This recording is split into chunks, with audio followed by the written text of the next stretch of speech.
Cari amici grigliocentrici, benvenuti ancora una volta al nostro appuntamento con Aperitivo in griglia. Oggi ti anticipo che il carbone o il gas non lo accendiamo neanche, anzi al contrario lo spegniamo, perché parliamo insieme di una tipica fase post-cottura, quella del riposo della carne prima di portarla in tavola. Su questo argomento circolano le leggende più fumose e le pratiche più disparate. Serve davvero far riposare la carne dopo la cottura? Se sì, a cosa esattamente e per quanto tempo? A volte in stagnola? In forno, su tagliere o contenitore isotermico?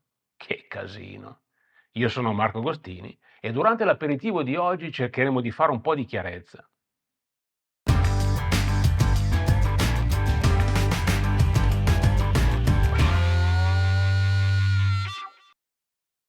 Sarai già all'ennesimo aperitivo insieme e quindi sai già benissimo che prima di cominciare occorre definire un po' i confini di quello di cui stiamo parlando. Partiamo dal chiarire che c'è riposo e riposo della carne, nel senso che per quanto possa sembrarti strano, l'atto di far sostare la carne dopo la cottura può assumere significati, funzioni e scopi diversi a seconda del contesto in cui viene fatto. Tu mi dirai, e cosa cambierà mai? Sposti la carne dalla griglia ad un tagliere, la lasci lì da parlu, come si dice dalle mie parti, cioè abbandonata a se stessa, e aspetti. Cosa ci potrà mai essere di così complicato? E invece, tu devi immaginare la cottura di un pezzo di carne come un treno lanciato, a cui tu improvvisamente metti un freno spostandolo al di fuori del grill. Il treno aziona i freni, ma non inchioda lì sul posto, proseguendo la propria corsa ancora per un po' prima di fermarsi definitivamente. Il come e il quanto dipende molto dal tipo di treno di cui stiamo parlando. Se è un TGV oppure una locomotiva a vapore, le cose cambiano parecchio, sei d'accordo? Quindi il riposo della carne non è che un'interruzione dei processi che stavano avvenendo durante la cottura. E la vera domanda allora è: quali erano i processi in corso? Se sei almeno un po' appassionato di griglia, è praticamente impossibile che tu non abbia sentito parlare almeno una volta del rest. È il riposo della carne che avviene tipicamente dopo una cottura American barbecue. Hai presente il pulled pork? Carne di maiale cotta fino a quando letteralmente non collassa su se stessa, in golosi e umidi sfilacci. Ti invito ad approfondire le condizioni necessarie e i motivi per cui questo avviene in questo articolo sul mio blog Grill Experience. Ma per ora accontentati di sapere che succede come conseguenza della naturale conversione del collagene in gelatina. Ma questo non avviene in un click, richiede tempo e che il processo si completi e migliori proprio grazie al REST. In questo video però non ti volevo parlare tanto di REST, che puoi imparare ad usare a tuo vantaggio leggendo quest'altro mio articolo, e sul quale in ogni caso è già stato scritto e detto tantissimo. Mi volevo invece soffermare di più sul riposo della bistecca, che molti chiamano REST, ma che invece non ha nulla a che fare. E non per niente, prende invece il nome corretto di holding. Ma qual è la differenza? Cosa succede ad una bistecca in riposo su un tagliere? Sono certo che avrai sentito le teorie più disparate in questo senso. Tra poco analizzeremo insieme le più conosciute e ti dirò quello che è a mio avviso il metodo migliore per praticare l'holding. Ma per poterci arrivare è necessario prima dare delle risposte a quelle due domande. Sei d'accordo? Nella cottura di una bistecca, il calore come prima cosa aggredisce gli strati superficiali. Quando questi si saranno riscaldati ed avranno iniziato il loro processo di denaturazione, trasmetteranno calore a quelli successivi, i quali faranno la stessa cosa con quelli a seguire e così via. Ora, quando la cottura viene interrotta, ciò che prosegue rallentando man mano è proprio questo processo. In altre parole, ciò che succede è che la temperatura e conseguentemente il grado di cottura, come ti ho spiegato in questo video, continuerà a salire di qualche grado in base ad un fenomeno chiamato carry-over. Ricordi l'esempio del treno lanciato in corsa a cui improvvisamente tiriamo il freno? Più elevato sarà il calore di cottura e più alta sarà la velocità del treno. Maggiore sarà la massa della carne e più grande sarà il peso della locomotiva. Tutte condizioni che rendono più difficile fermarlo, richiedendo più tempo e più metri. Leggi i gradi, tornando alla bistecca. Ma allora perché uno dovrebbe farlo, direi tu? Il fatto è che è un dato acclarato che una bistecca appena tolta dalla griglia e tagliata a fette perda una marea di liquidi, mentre al contrario, man mano che riposa, questo fenomeno diminuisca.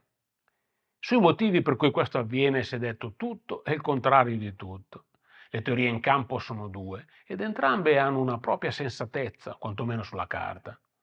La prima vorrebbe che le proteine più esterne sottoposte a calore si contraggano ed esercitino una pressione verso quelle più interne, richiedendo poi del tempo per riequilibrare le temperature. Un po' come avviene agli hamburger quando fanno la palla al centro, è presente? Parzialmente connessa alla prima, la seconda sostiene che si tratti di un cambio di viscosità degli umori, che raffreddando di qualche grado diventano più densi e semplicemente fuoriescano di meno. Giusto per essere chiari, mettiti il cuore in pace. Non esistono degli studi dedicati che si siano presi l'oneroso disturbo di dimostrare delle certezze assolute in questo senso. Però se ci pensi bene, a te che ti frega? Conta il risultato, giusto? Però vedi, il vero problema è che, come ti dico sempre, se non capisci molto bene il principio in base al quale funziona uno strumento, come puoi dire di governarlo fino in fondo? Ed ecco infatti che, come spesso avviene in queste situazioni, nascono le leggende metropolitane e i luoghi comuni. Bisogna togliere la bistecca dalla griglia e metterla su un tagliere e lasciarla riposare per almeno 15 minuti. Non 14 perché scoppia una bomba, 15. Poi magari qualcuno si lamenta che ha mangiato la bistecca fredda.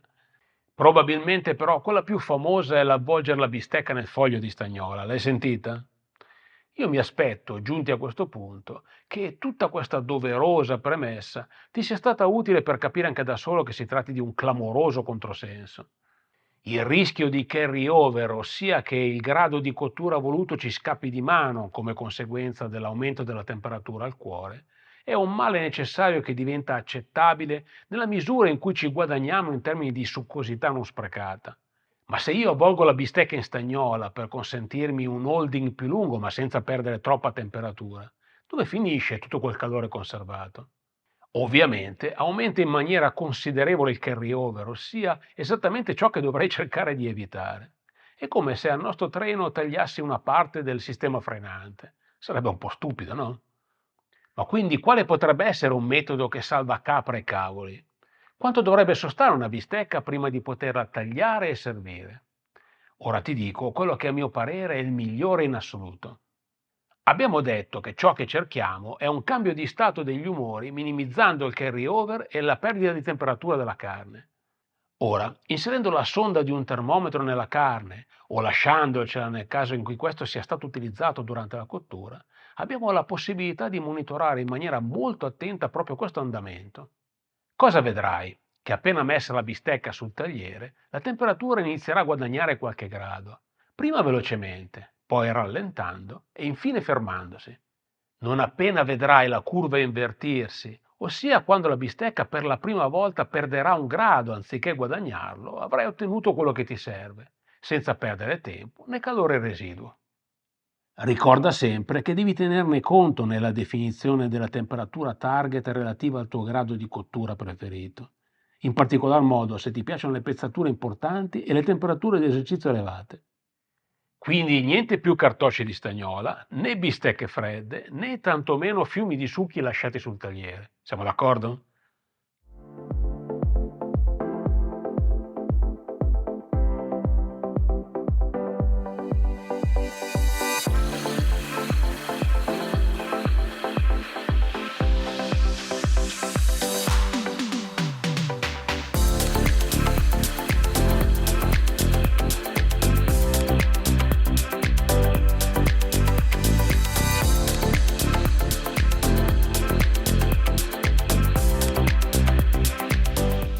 E ora brindiamo insieme con il cocktail di oggi.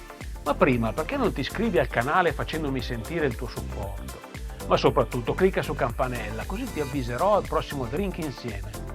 Se poi ti piace il video e la serie, completa l'opera e mettimi un like, non ti pare? E adesso prendiamo insieme. E lo facciamo con un espresso martini, un drink a metà tra un aperitivo elaborato e un cocktail da meditazione, che sembra nato apposta per celebrare il momento dell'attesa, l'ideale per il tema di oggi, non ti pare? Se ti piace l'idea, ti lascio la ricetta in descrizione. Quindi buona attesa per un holding fatto bene, buon divertimento e ovviamente buon barbecue. Cheers!